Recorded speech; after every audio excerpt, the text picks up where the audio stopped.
बिस्मिल्लाह वसल्लल्लाहु अला मुहम्मद व आले मोहम्मद। मोहतरम नाजरीन, मैं डॉक्टर मजहर हुसैन तारड़, पीडियाट्रिशियन, तारड़ हॉस्पिटल मंडी बौद्दीन आपकी खिदमत में हाज़िर हूँ।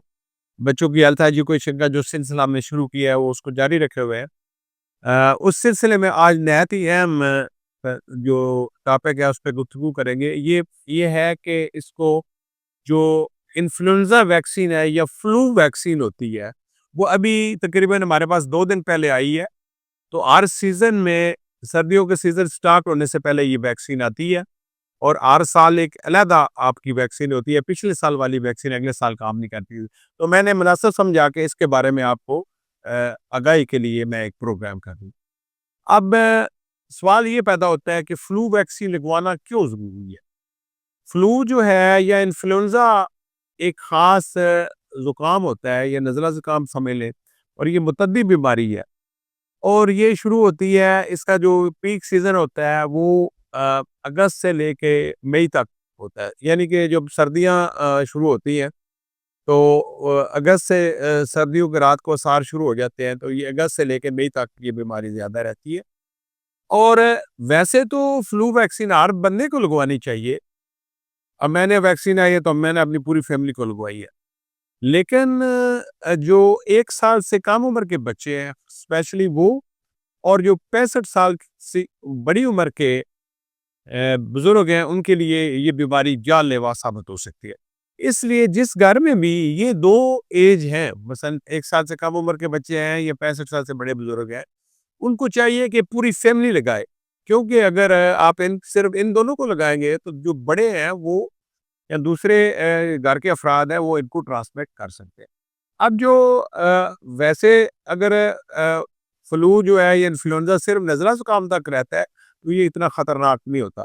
लेकिन कुछ जो ग्रुप हैं पेशेंट के, उनमें ज़्यादा ख़तरनाक हो सकता है। मसलन अगर ये इन्फ्लुएंजा अमला ख़वातीन को हुआ है, या किसी को डायबिटीज़ मेलाइटिस है उसको हुआ है, या किसी को दिल के अमराज हैं या गुर्दे के अमराज हैं, या किसी को कैंसर है, या किसी का इम्यूनोडेफिशिएंसी या दफ़ाई निज़ाम कमज़ोर है, तो उसको अगर ये होगा तो ये जानलेवा भी साबित हो सकता है।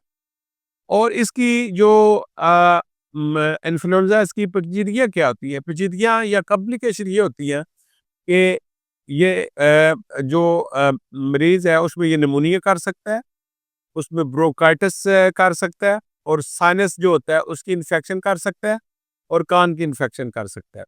अब इसकी इन्फ्लुएंजा की अलामात क्या होती हैं? ये इसमें आपको बुखार हो सकता है, सर्दी का बुखार हो सकता है, गले में खराश हो सकती है, नज़ला ज़ुकाम हो सकता है, पट्ठों में दर्द हो सकता है, और खाँसी हो सकती है जिससे थकावट, और छोटे जो बच्चे हैं उनमें दस्त और उल्टियाँ भी आ सकती हैं।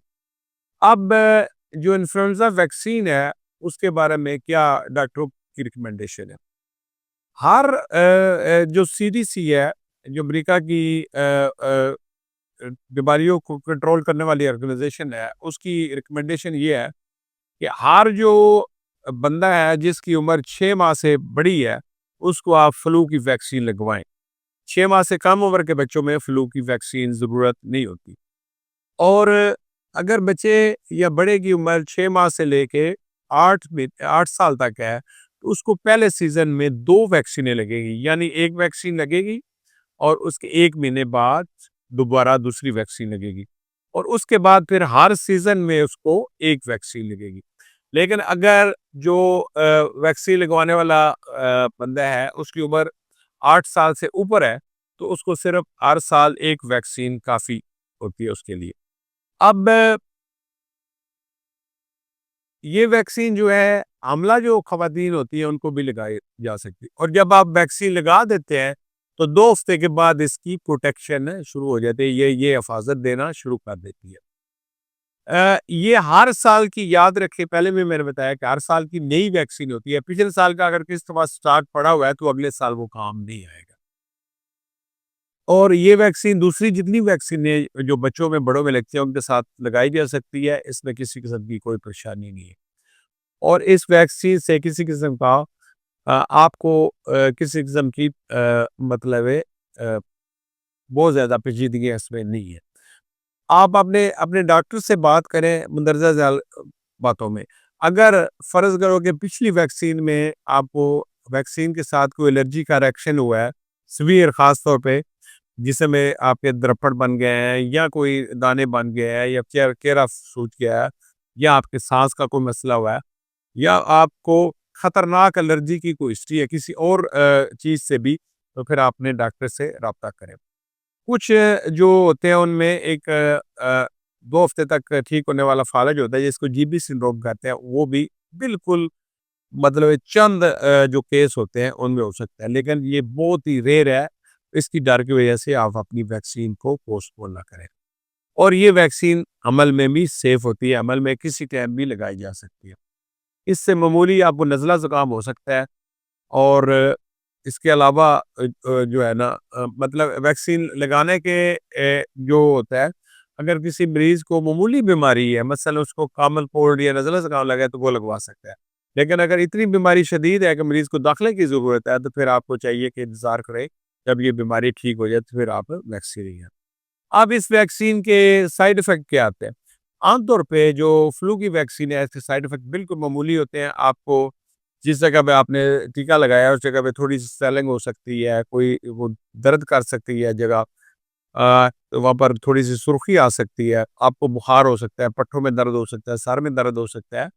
तो ये मामूली साइड इफ़ेक्ट है। बहुत rare rare very, very rare सूरत में आपको वो जो आर्ज़ी फ़ालिज का अटैक होता है, लेकिन खुद ब खुद ठीक हो जाता है। लेकिन ये बहुत ही मैंने हज़ारों बच्चों को मैं लगा चुका हूँ, आज तक मैंने किसी बच्चे में ये साइड इफ़ेक्ट नहीं देखा।